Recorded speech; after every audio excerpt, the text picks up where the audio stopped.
This company's never been more profitable. You mean hugely profitable? I like it. DavePorter.com presents The Profitable Cleaner, a podcast on commercial cleaning, sales, and entrepreneurship. The one podcast that's not afraid to discuss real sales strategies with real cleaning professionals that produce real profits and real results. All right. What's up, everybody? Welcome to The Profitable Cleaner. I'm actually really excited. We've been trying to book this guest for a while, but he's too cool for us. No, I'm just kidding. He's a great guy. I love what he's built. I love the relationship he has with his kids, and I just love his mentality in general. So I'm super excited to introduce you guys, Mr. Peter Boland. Welcome to the podcast, brother.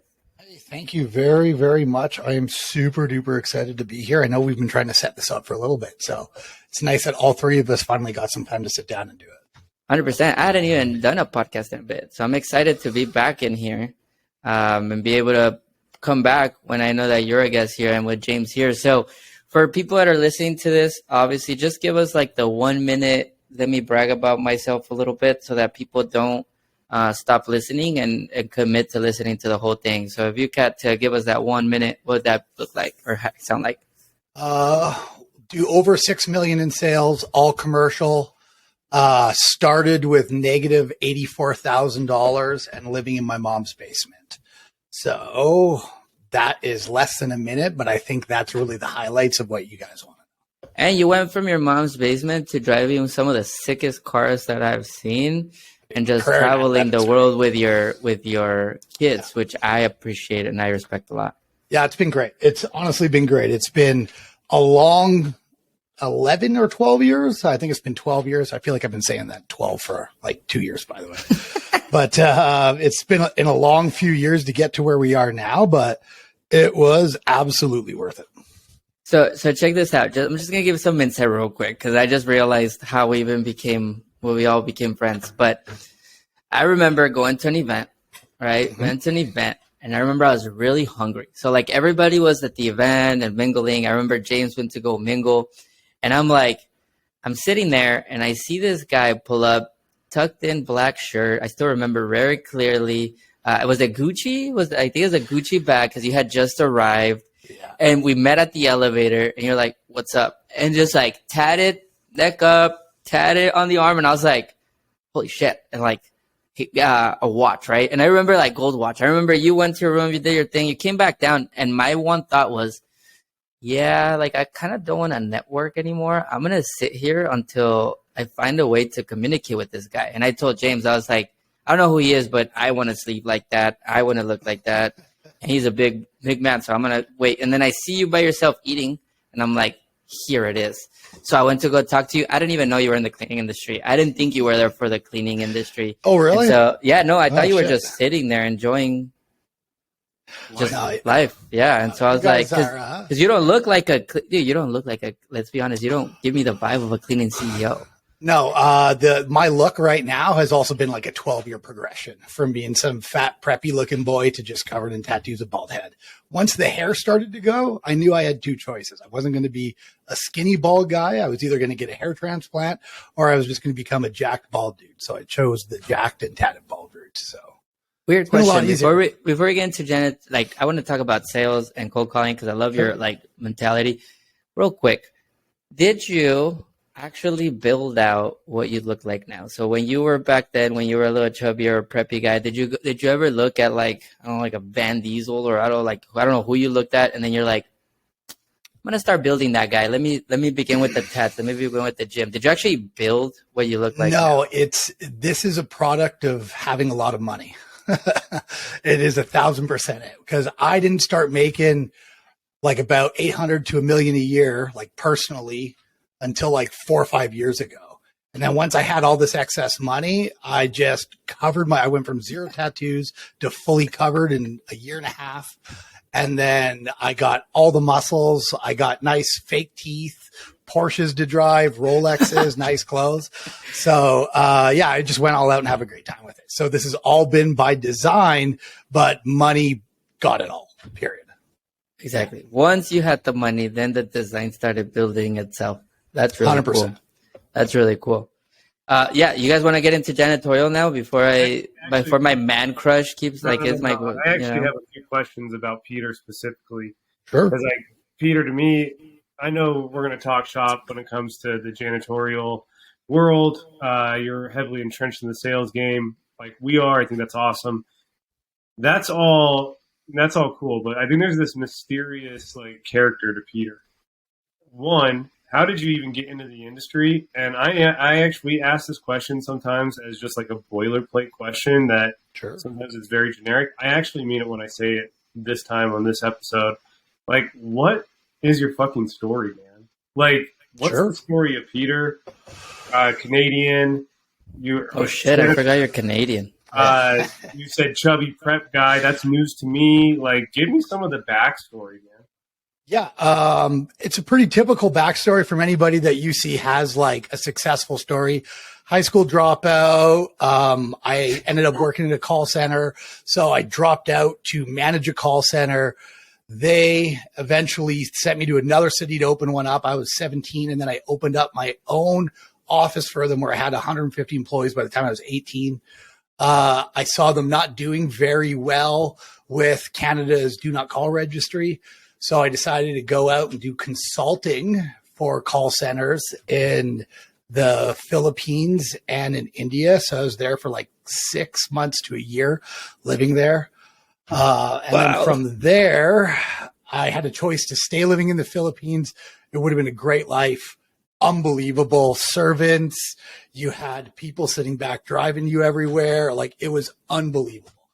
But I had a wife that did not want to move to the Philippines, and I had a daughter with her. So I decided to come home, move into my mom's basement, and build a janitorial company. And the only reason why I chose a janitorial company is because reoccurring income. I didn't want to go out 1 month, sell something, eat steak, next month not sell something, have craft dinner, and be up, down, up, down. I was okay with eating craft dinner for like 2 years and then never having to do it again.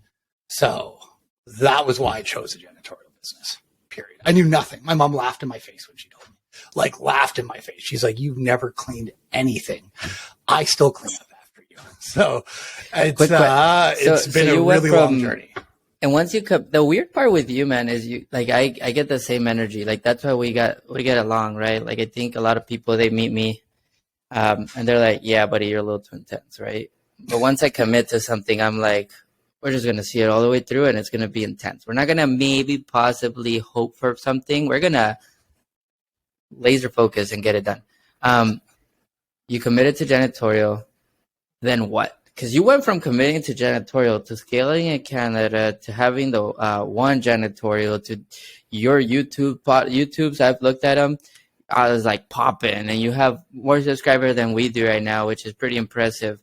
Because you don't even touch it anymore. In like 2 years, well, that's what I'm saying, and I guarantee crazy. you're still getting subscribers. I did that for like 2 months only, right? And we still get people popping in all the time for it. So where does that mentality come from? Like, walk me through that, because that's wild. Yeah, it's been like a really weird journey. I originally started it like how everybody else starts a janitorial business. I'm going to go out, I'm going to clean buildings, I'm going to make a few $1,000s, and then eventually I'll put employees in, and then maybe I'll have an administrator or a manager. And that's what we did. And what drowned us was the cash flow. I get a contract January 1st. I get paid maybe March 1st, halfway through January, right? Sometimes I get paid later. How am I supposed to pay for an employee, new supplies, cell phones and all this stuff? So when I started, I knew nothing. I had to go to my dad and beg him for like $8,000 for not like one of our first payrolls. Cause I was like, oh my God, I owe my employees on the 15th, but I don't have any money in the account yet. So cash flow was a big thing. So we struggled with that for years. And that's what kind of capped us out at around $800,000 to $1 million, because I couldn't have money to invest. So then we started playing around with different ways of doing it. What happens is if we just become a middleman, because our strength was sales and servicing clients. Yes, we got great managers that knew how to train, strip and wax, all that stuff. But it was easier to find those people than it was to find people do the sales and other stuff. So what we did is we became a middleman, and I lived in a little city, Brandon, Manitoba. I used to drive 3 hours to Winnipeg to do estimates. And then I would drive 5 hours to another city the next day to do estimates because we had this whole little area, and it was just suicidal. So we decided to have an office, put salespeople in the office cold calling. And I was like, I wonder if I could just make a cold call somebody, give them a quote on the phone based on square footage, and see if they close. And we played around with that for a few weeks, and we all of a sudden got a deal. So I was like, oh my God, we have something here. And then the next hurdle was I live in Brandon, Manitoba. I don't know if you guys know Brandon, Manitoba, 50,000 people. If you hire people, you have two choices, drunks or drug addicts, especially if they're in sales. You always go with the drug addict because at least for a few days, they're going to give you a lot of energy. But I just didn't want to work with people like that. So I went home. That was the best. That was the best. I went home. I told my wife that I'm actually going to see a friend in Calgary, which I was going to see him. Went to Calgary, signed an office lease space, signed rent without seeing it, flew back to Brandon and was like, by the way, we're moving to Calgary next month. So she freaked out, but I already signed everything. So it was just too late to go. Question there. One, I love it. I'm that guy. I'm that guy too. Like, I think like sometimes you just do it, right? Yeah. You just do it. What's your decision-making process? So like when you did that, did you just know like, I have a little bit of proof of concept by closing a deal over there, or I just don't like where we live and stuff? Like what was that? Because it sounds like you pulled the trigger based on like specific variables. The process I had worked. Like it worked. We had one sale and then we had a few others. So I'm like, okay, I just need to refine it, but refining it with people that are just, not the right quality of the people that I want to surround myself with was also an issue. Right. So the only plane ride that left Brandon, Manitoba was flying to Calgary. It does it once a day. So I was like, okay, I'm just going to another city to see a friend, signed a lease, came back home, told her. And then I left 2 days later and I lived in Calgary for 8 months. And then my kids and everybody came out. Right. And then we went from having this little rental office to having a giant office downtown, 5,000 plus square feet of just office space. It was beautiful with 22 employees. And all we did was middleman. So we would have these people call and get contracts, and then we would find partners and we would sell them the rights to the contracts, and we would get a percentage of it. And then we would educate them on how to grow their business, how to sell like we sold, how to door knock, get their own contracts. And we just became this middleman that educated partners and service clients. Because smaller janitorial companies, their biggest weakness is not in cleaning. It's in their ability to communicate effectively to their client, service their client. They just don't understand how to do it. They think their client owes them a lot of the time, where even after you've done your services, you still owe your client, because there's a million cleaners out there. There's not a million clients, right? For as many cleaners as there are. So yeah, so that was a process. And then COVID happened. And then COVID completely wiped out Calgary. We couldn't find a sales staff for the life of us. We went from having 300 people apply for a job to having 15. So I was like, all right, well, looks like we're doing this from home. So I had to close down an office, right? Because we couldn't hire. And then I had to relearn how to do all of this stuff from distance. So now we have staff in the Philippines and Mexico and the USA for sales staff. And we have Canadians also. We're all across the map. And now we call all across Canada into the US a little bit. And we have no office space. So it's been like a journey of, okay, this isn't working now. Are we able to scale? Is this a short-term problem? And if we're not, then we just up and move and try the next thing. It's just business, right? It's totally one. That's a hell of a story. And it's totally relatable. You're like one of the weirdos like we are that has this virtual team. It's like kind of this crazy. I get told I'm crazy all the time for it. Yeah. Yes. So we do too. And we've kind of like fallen in love with the concept. Talk to me about cold calling. You're saying, hey, we're calling, we're getting the contracts for the middleman. You make it sound simple. It's not always that simple. Just talk to me about like kind of your process. Like obviously you had to cut your teeth in call centers early on. Mm-hmm. Just talk to us about cold calling in the janitorial world. Give me your like initial thoughts. Like, when I'm really lucky. I'm really lucky. When we did call center work, it was all outbound. So like from the time I was 16, I was on a telephone. My dad actually worked in a call center and ran one. And he actually put me on the phone when I was 12 IDing votes for candidates, for like, elections. So like, he would be like, you're sitting here for 4 hours and you're IDing votes. So I was just never scared of the phone, and I was never scared of rejection. I just grew up that way with it. And that is what I think the biggest hurdle is. So there's a few hurdles into actually doing the sales aspect of it. The first one is just not having a fear of getting hung up on.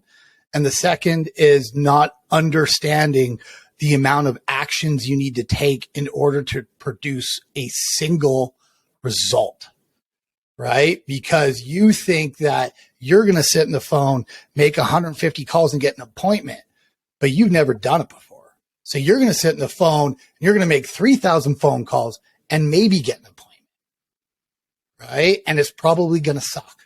Where I'll sit on the phone, make 50 calls, and I'll get one or two, right? But I have hundreds of thousands of phone calls underneath my belt.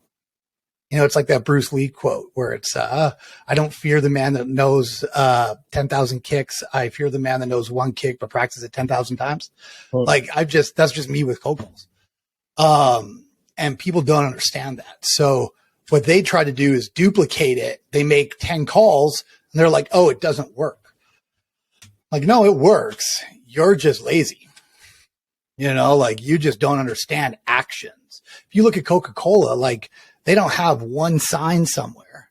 They're everywhere. And their marketing only works because they're everywhere and they spend copious amounts of money on it. So, I mean, that's the biggest thing with cold calling. I don't recommend anybody cold calling if you haven't done it before. I recommend you door knock. Because if you door knock and you literally just show up, there's no way if you don't do 50, you're not going to just end up with one or two estimates. You're going to bump into somebody that's like, oh, while you're here, you know, like cold calling, you will not such good advice. Not bump into somebody. That's such good advice because with cold calling, there's more variables, right? If you visit somebody, if you door knock somebody, someone's going to be there. It's not like they're not going to answer. Mm-hmm. 1, 2, you're going to be able to gather information right away. The other way is they go, oh, fuck, it's a cold call. Boop. If you don't know how to get through the gatekeeper, done. Yeah. If you don't even know how to sound like you want to listen, you're done. Right. So it's definitely it's definitely a skill set that I always get shit for this, but I don't even think it's not a needed skill set. Let's just make it clear. It's only a needed skill set. Yeah. I think it's only a needed skill set if you're going to commit to that being one of your strong channels. Yeah. So, in a personal skill set level. Yeah. If you want to scale a business, it's a needed skill set. There's no doubt about it. Like if you look at like Alex Hormozy, who's somebody who's one of my mentors, Grant Cardone is obviously up there. I'm one of his licensees, but if you listen to a lot of Alex, and I've had an opportunity to meet some guys who've been around him and learn from him, it's, he switched to cold calling and learning how to do it because his company was going to be able to be evaluated at 250 million because of the cold call. Evaluations in companies go through the roof when you have a outbound calling room because you're not subject, like you're not, how do I say it? You don't only have one channel coming in and you're not dependent on a Facebook ad. You're not dependent on an email marketing list, on a bench sign. You can, provided you have a phone, you can make as much money as you want. So evaluations of companies go through the roof once you know how to do this. So that is part of the reason why we decided to do it this way, as building out a giant team from distance and hopefully in about 5 to 10 years get purchased by one of the big guys. So But here's the thing, right? Like if I'm a cleaning company, I can't come to you, right, Peter, and be like, do it for me and build my company, right? It's you're growing your own company, right? It's different than outsourcing, correct? So if you want to pay me to do it for you, I mean, you can, like, I'll gladly do it for you, but you're not going to pay me. You're just going to get free contracts, to clean for your own business. So like, we don't take money from people anymore. What we used to do is we used to sell the rights to the contracts. The biggest issue I had with that is we have like a list of 15,000 plus people who want to be partners with us, but not everybody can afford 10, 15 grand to purchase the training and everything else. And it's a lot like a franchise, right? Franchises turn away countless amounts of people because they can't afford the amount of money they need in order to have the franchise. So what it ends up doing is that it ends up capping out the franchise on how quickly they can grow, because all franchises have this in their contract where you're not allowed to have more contracts than you do X amount of franchisees. So if you don't have enough franchisees, they don't allow you to take on more contracts, or you get penalized. So you have to bring on the franchisees to scale. So we were trying to do that, and like, it was capping us. Like, I couldn't get above, because I'm like, man, I can't find these people in order to clean all these buildings, especially because they have the money. So we decided to just give the training away for free. And we decided to just build what I call a recruitment post. We call it scouting. We go through all our 15,000. We find people who meet our values. We take them through a hiring process to determine if they're good. We give them training in order to operate, grow their own business. We make sure that they have the correct supplies and chemicals, and then we put them in our buildings, and they get a percentage of the contract, period. So right? And revenue sharing right from the jump. Yep, just right from the jump, right? We're just giving it away to them now. So we went from bringing in 5 to 6 new partners a month that were paid to doing 31 last month. That's the difference. And we're selecting the best candidate for the building. We're not selecting them based on, do you have money? Right? Because that's what franchise do. They select them based on, do they have money? And then they trap them because they've paid that much money. And to be brutally honest, I didn't want to be involved in it. We tried doing it. I didn't feel like it was the most beneficial to the partner in it. Right? So if we can call across North America and get deals anywhere for clients, and now I could get deals anywhere for partners, it has made the amount of buildings and how quickly we can grow it's limitless now, where before we were very, very limited. So yeah.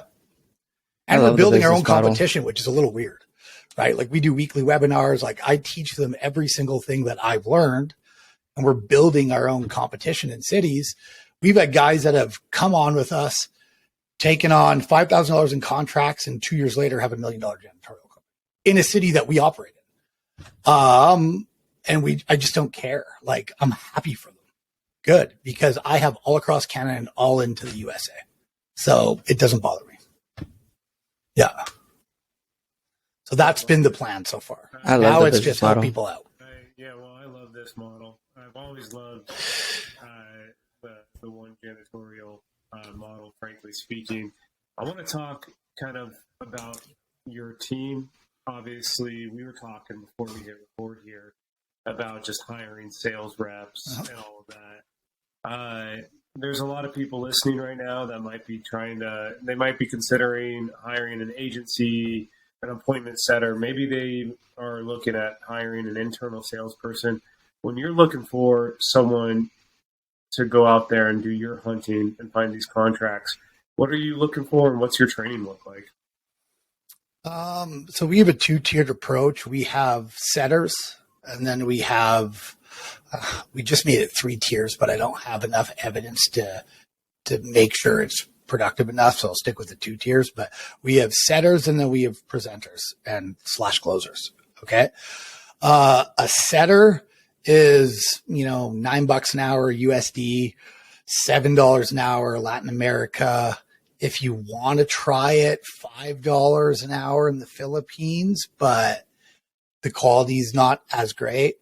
And all they do is just smash phone calls from 8:30 a.m.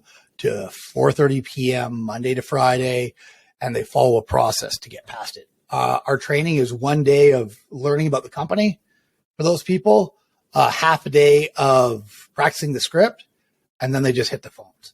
There's not a lot that goes into it because they're so one-dimensional that I don't need to train them on how to do follow-ups. I don't need to train them on anything. It's like, here's a 2-page script. This is your life, right? And just go. So that's what we do for setters. For presenters, we take setters and we move them into presenters over time. The hardest part is when we move to like work from home and we didn't have any more presenters and we had to like retrain them. So we're burning good leads a little bit. I'm working day and night doing almost every presentation. It's a disaster at the beginning, but over time it works really well. But I wouldn't hire an agency ever. I have hired just under 20 of them because I'm an idiot and I don't learn my lesson, because I'm always like, oh, it'd be so much easier if somebody can just do this aspect of it. And it never works. I could probably run that whole agency they have there and do it better than they could do. So Yeah, that's what I was going to say. Literally giving away work and paying a premium for them to do it. And it's still never going to be done as good as I want it. And two, you're have a guy in the middle now. I communicate with my person. He goes out, communicates to his team members. And no matter what, everything I say to this person, nothing always gets given to that person. 100%. So like nothing gets solved correctly. So it's been a giant waste of time. I think there's like a thing to be said about like, one of my friends said it's like not a lot of people are down to become integrators. And what he means is like everybody just wants to outsource everything without even learning how to do it themselves. And so like, how do you gauge quality? How do you gauge performance? How do you gauge if it even aligns with what you're trying? Like, how do you gauge anything if you don't even know how to do it, right?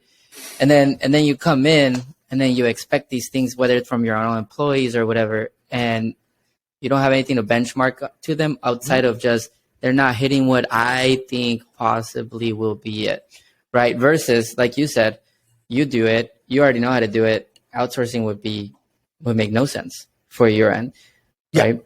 Yeah, I'm like everybody else, dude. I get lazy sometimes too.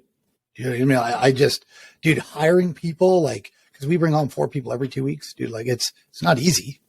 It's expensive. You know, you have to have money to invest in it, so you have to ensure that they're getting sales. Like, there's a lot that goes into it. But to me, if I'm building a company, I'm not building a company to put money into my pocket. Like, yes, that's nice. And yes, I've been able to do that and make a lot of money with it, but I'm building something to sell. Every single dollar I put back into the business then gets multiplied because my asset grows along with it. So I take out, let's say I'm making $750K. Awesome. That's a great salary. That's top 1% of 1% or whatever, right? But I'm more looking at like, okay, what's my company worth now? All right, now it's worth 6 million. Right? So if my company's worth 6 million, I just made 750 and I grew my asset by $1 million. I made 1.7 million. Yes. So I'm always looking at it like, what do I need to do to grow my asset? Because I want to exit around 40. So if I exit around 40, I need to grow the skill sets in order to do that. So I have these like giant books here, right, that are like teaching me everything about organizational management and like how to structure and how to create posts and training programs and philosophies and all that stuff. Because now becoming a CEO is really important to me.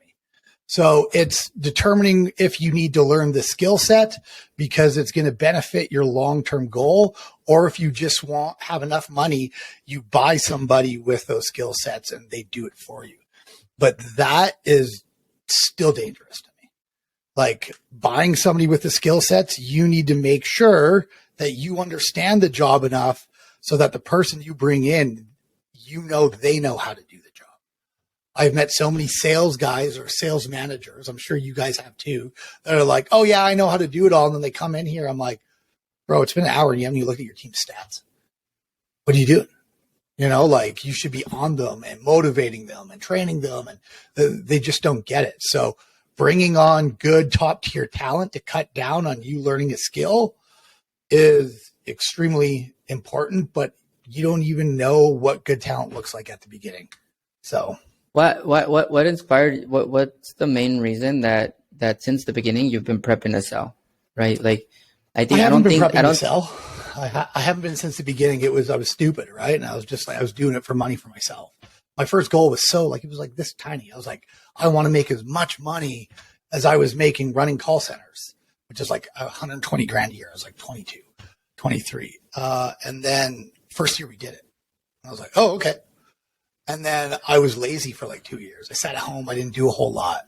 And then we had a scare with my son where he got pneumonia.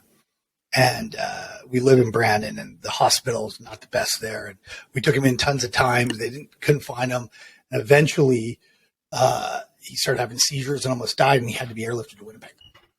And then my wife had to go stay in a children's hospital with him for like 3 weeks to a month.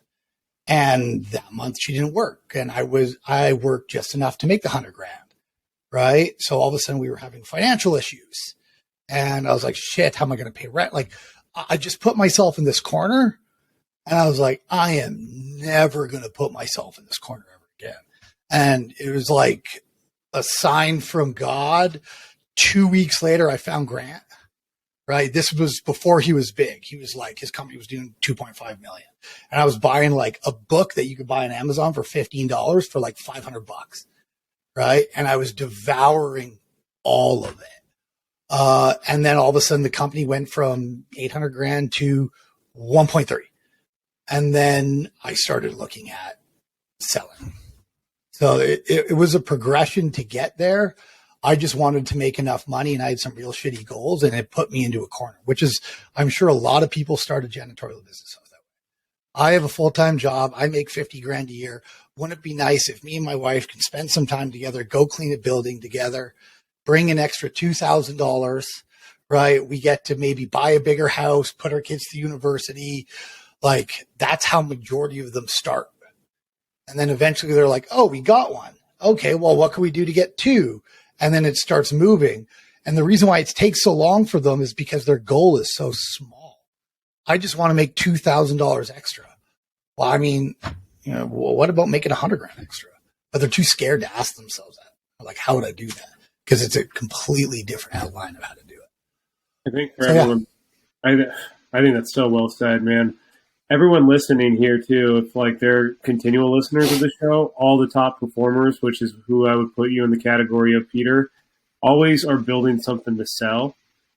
We've had like specific trainings on that topic, but like you are creating an asset, and I think you're 100% right. Not enough commercial cleaning owners, probably just SMB owners in general, view their business as an acquirable asset. I mean, think about this. Not often in life do you get paid, and you control how much you get paid. And whenever you say you're done with it, if you've done it right, you can sell that thing and get paid a large lump sum, right? Like, it's such a win-win. I want to talk to you a little bit about the systems that you just talked. You just showed this like huge dictionary of a book. You're like, hey, I need a level up as a CEO when it comes to operations and things like that. I think that's very self-aware. What made you go down that route? Like, what are you learning now? Like it sounds like you invest in learning a lot. We love that. Like, talk to us just about that process. Yeah. Where do you see counsel for to this? 100K in a year, right? Like, and I've invested. Let's go. Like, good into good coaches, and I've invested into bad coaches. I paid to get close to people so that I can befriend them and then get to the person that they know right beside them, right? So like I have a guy right now that's one of my coaches that is getting me in touch with Alex, right? Because he knows him. So like it starts becoming who you know, and I am terrible at that. So you guys, when I met you guys were amazing at mingling with people, getting to know everybody, all of it. It is like, I hate it. I can't stand it. Right. And it's not because I'm like some prune or I think I'm better than anybody else. It's that my whole life I've been cold calling. So I'm like so one dimensional. You give me a phone, I'll sell anything anyway. If I have a target or goal, I will crush it. But you tell me to just go into a group of people and like mingle. And I'm just like, I want to get out of here so I could get to bed by 8 because I got to get up at 3 and work out. And I got to study for an hour. Like this to me seems like having fun. And like, I don't drink, I don't do drugs. I haven't had a drink in 4 years. Like it's just weird for me. And I'm not the best at it. So I'd rather just give money to get close to the people that I need to get to instead of going and doing those things. I just don't like being around them. So that's what I've done. So some of the stuff I've learned. Do you have any questions on that? You look No, like I just love it. I love the pay to play. I love that business model. I've always done that business model. Yeah, I think that's a big issue with smaller companies too. Like we run into this all the time. Like when I say like we have hundreds of partners and we talk to hundreds of partners a week, potential ones a week. And they don't want to invest anything. They don't want to invest their time. They don't want to invest their money. They don't want to invest anything, but they want the outcome. But unfortunately, life doesn't work that way. Actually, life works the opposite way. It's going to punish you. It is going to crush you so hard because you're not skilling up and you're not investing in yourself that you just see the divide already in America, within Canada. It's just rich keep getting richer. But when you look at it, when I see rich, I don't see, like I look at rich like they're investing in themselves. They're working hard. They're trying to grow. And the people who are getting squashed are people who are showing up for 40 hours a week that think that the world owes them something. That what you just said, man, is so big. Yeah. To me, I don't know who told me. I went to a mastermind event, and I think someone said like, what did they say? I think they said like money's an illusion, and I found that so like that just like wham. Like he's like, real. You understand that banks just like you think you have money in your bank account just because there's a number there. They can randomly give you 100%. A loan. The government prints money. He's like, if you really look at money, and just go, man, I'm going to take all this, like that, gone. What they gave, they shall take away, right? Like it is a giant one. Now, I'm not saying that money's not important. It absolutely is, but assets are obviously more important than money because those can't be taken away by the government or whatever bad policy that somebody comes and brings in. But having to put the work in is like, and having an immigrant mindset. And I say that and people are like, yeah, but you're not an immigrant. I'm like, actually, my dad's an immigrant from Yugoslavia. So like I am first generation Canadian, right? So yeah, my parents are. So having an immigrant mindset where you show up and you just work, like cleaning's not the most sexiest thing. But when my grandparents came over, their first job was, guess what? The cleaning company they worked for. They didn't know how to speak English. They went and worked at night after, and then found a job during the day. And it was what it was. And I lived with them for the first 5 years of my life, right? So it may not be the sexiest thing, but it's going to get you to where you want to go if you take out of it what you need to take out of it. And most people just won't. They'll be like, this is not what I want. I don't want this. I don't want to work these hours. Instead of just being like, all right, how do I get to here? Like I used to sleep in my car. I'd drive to one city and we had no money. I would cold call to Winnipeg because I lived in 50,000 people and I'd already got all the buildings in that city within like a year. Like I couldn't do anything else. So then I'd have to drive to Winnipeg. I drive to Winnipeg, knock doors all day, sleep in the back of my truck in a Walmart parking lot because Walmart lets travelers stay in their parking lot, like RVs, things like that. I'd sleep there, get up. My wife worked at the YMCA, so I had a membership. I'd shower at the YMCA, work out, and then I go knock doors all day. And I would do that again and again and again and again. And I'd never knock doors. I always just cold called. But I would cold call, prime an area, go meet somebody, do a fast five. I'd do all the buildings around there, right? And then I go to the next To one. look past 5. Yeah, Love it. dude. And it's Love just, it was what you had to do. And everybody looks at the story now and they're like, oh, it must have been so easy. And like, oh, you're just lucky. And, you know, you just have a nice car or you have more money, so you should pay. And I'm like, dude, it actually like boils my stomach up thinking like that. I was talking to someone. It's so true, man. Like I talk to people and they're like, oh man, like I was talking to a friend and they're like, dude, I am not there financially. And I'm like, hey man, I've been there. What are you doing about it? Right? Like, I'm like, Of course, right? That's funny. Like my friends don't reach out to me for advice or they don't even get me involved because they know my first question is going to be like, what are you going to do about it? 100%. Right? Like if I can't make my bills, I'm not going to sit there and be like, shit. Yeah, dude. I'm going to be like, shit, pity party for like 2 minutes. Yeah. Okay. Other people have your money. Where can I go get the money? Where the fuck? Yeah. Other people have your money. So like, I think someone said it, Michael Burt, I think said it. It's like, you don't need more money. You need more people because the people are the ones that have the money. Yeah. And I love that quote, but I love the hustle, dude. I hate when people complain about, I'm down cool with complaining. Complain about it for a little bit, but do something about it, bro. Like do something though. My kids, if I start complaining in the house, my kids are like, hey, you got to quit griping. I'm just like, good, man. Got it. Yeah. Your kids have. I get it. Right? But it's a really like, man, it's hard. And you're going to go through cycles in your life. I hit this plateau and then I leaned off the gas a little bit. And then I went through divorce and like I had all this cash saved up and then it just disappeared. Yeah. Right. And me and my ex-wife, best friend, right? Amazing mother. There's nothing with it. We just weren't the right fit. But I still had to pay her, right? Like I didn't argue it. We had our divorce solved in 3 weeks.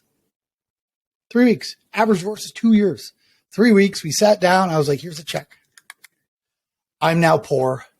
I'll figure out how to rebuild it. Right? And I just turned around and walked away. Right? Like I've seen people sit in divorce fighting over $500 a month for years, paying $50,000. And I'm like, that would just suck the life out of me. Like the life out of me. And right now my wife's off and I'm a full-time dad of 2 kids and they're with me full time. Not 1 week on, 1 week off. I have them indefinitely for a while.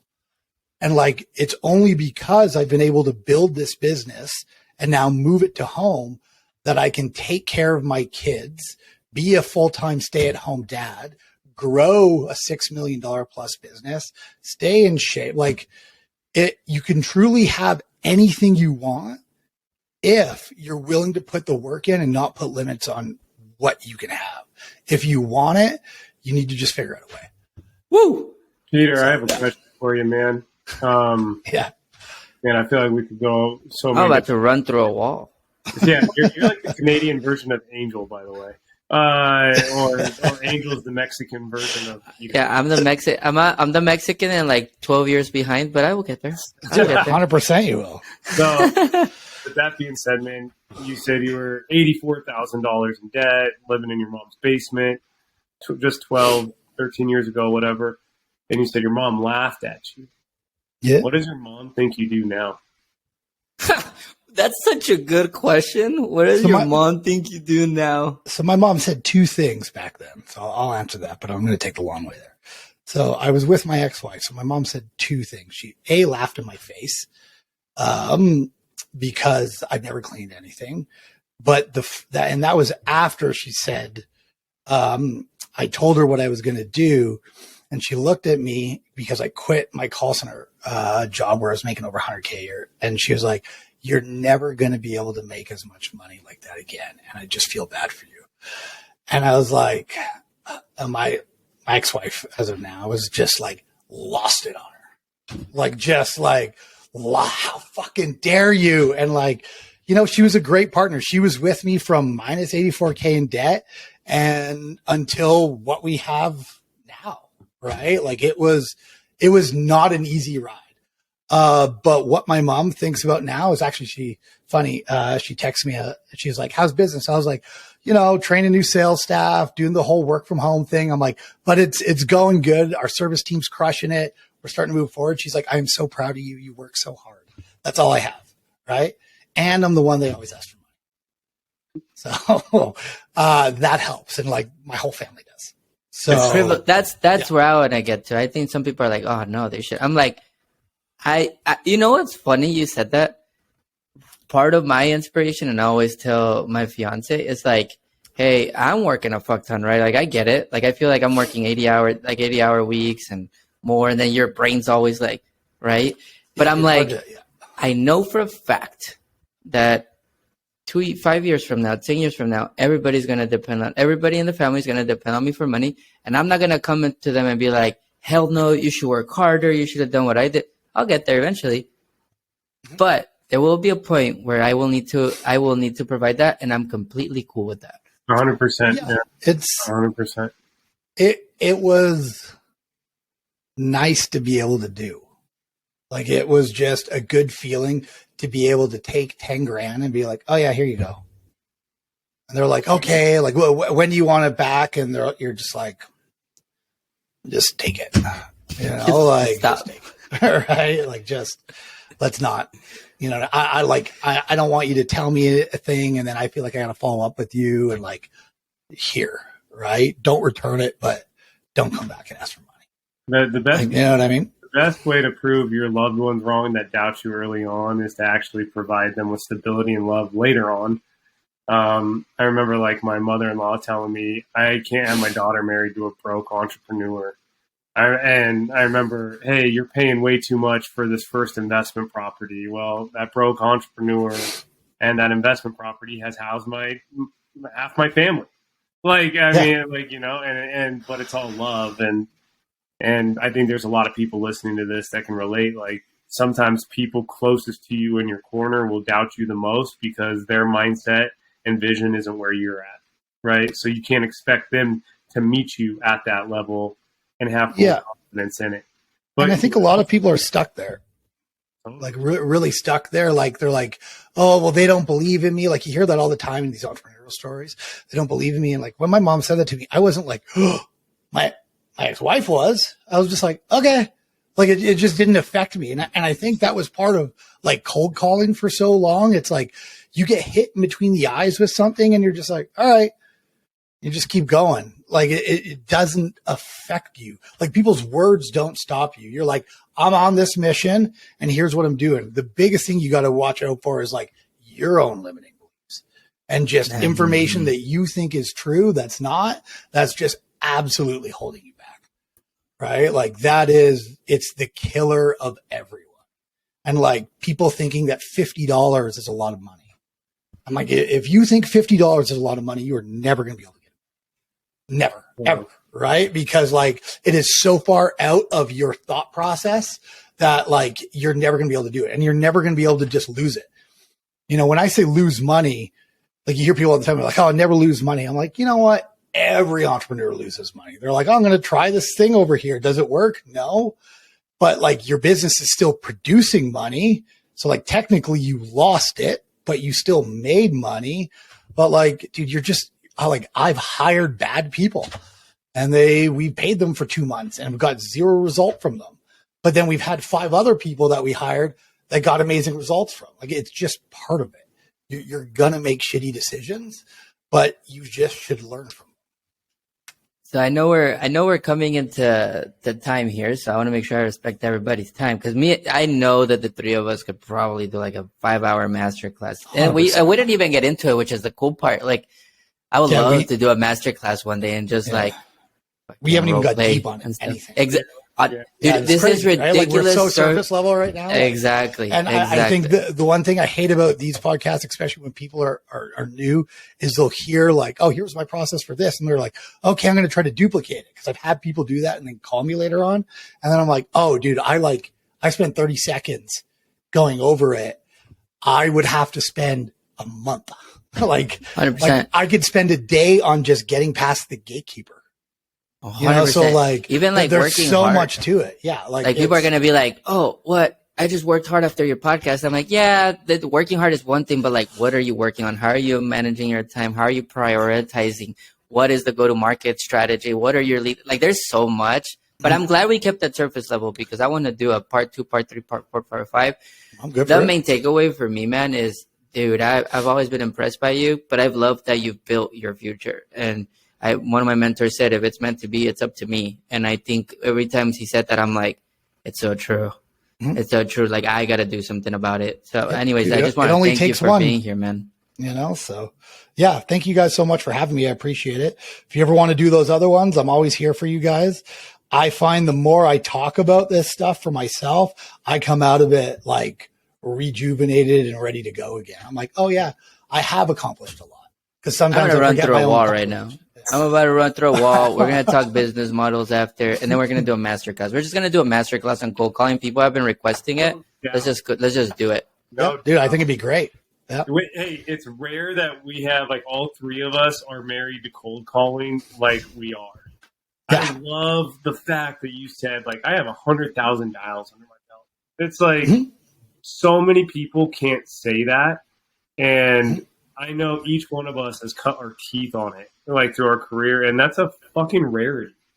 Hey, do me a favor. If you're listening to this and you want us to do a masterclass, just comment on the YouTube below or message us Ice Ice Baby, and let's get it. Peter, be careful, man. Last time we did this, we had a ton of people comment Ice Ice Baby, and it led to some fun.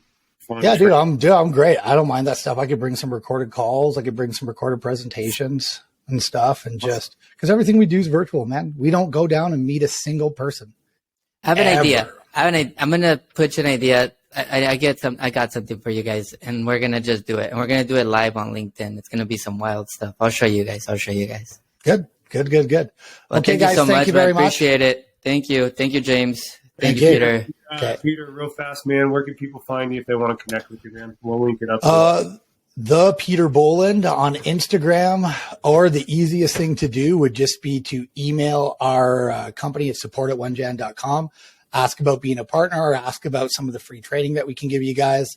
You'll have one of our assistants reach out to you and help you out. That's simple. Appreciate it, brother. Okay, perfect. Thank you, brother. Thank you. Bye. God bless.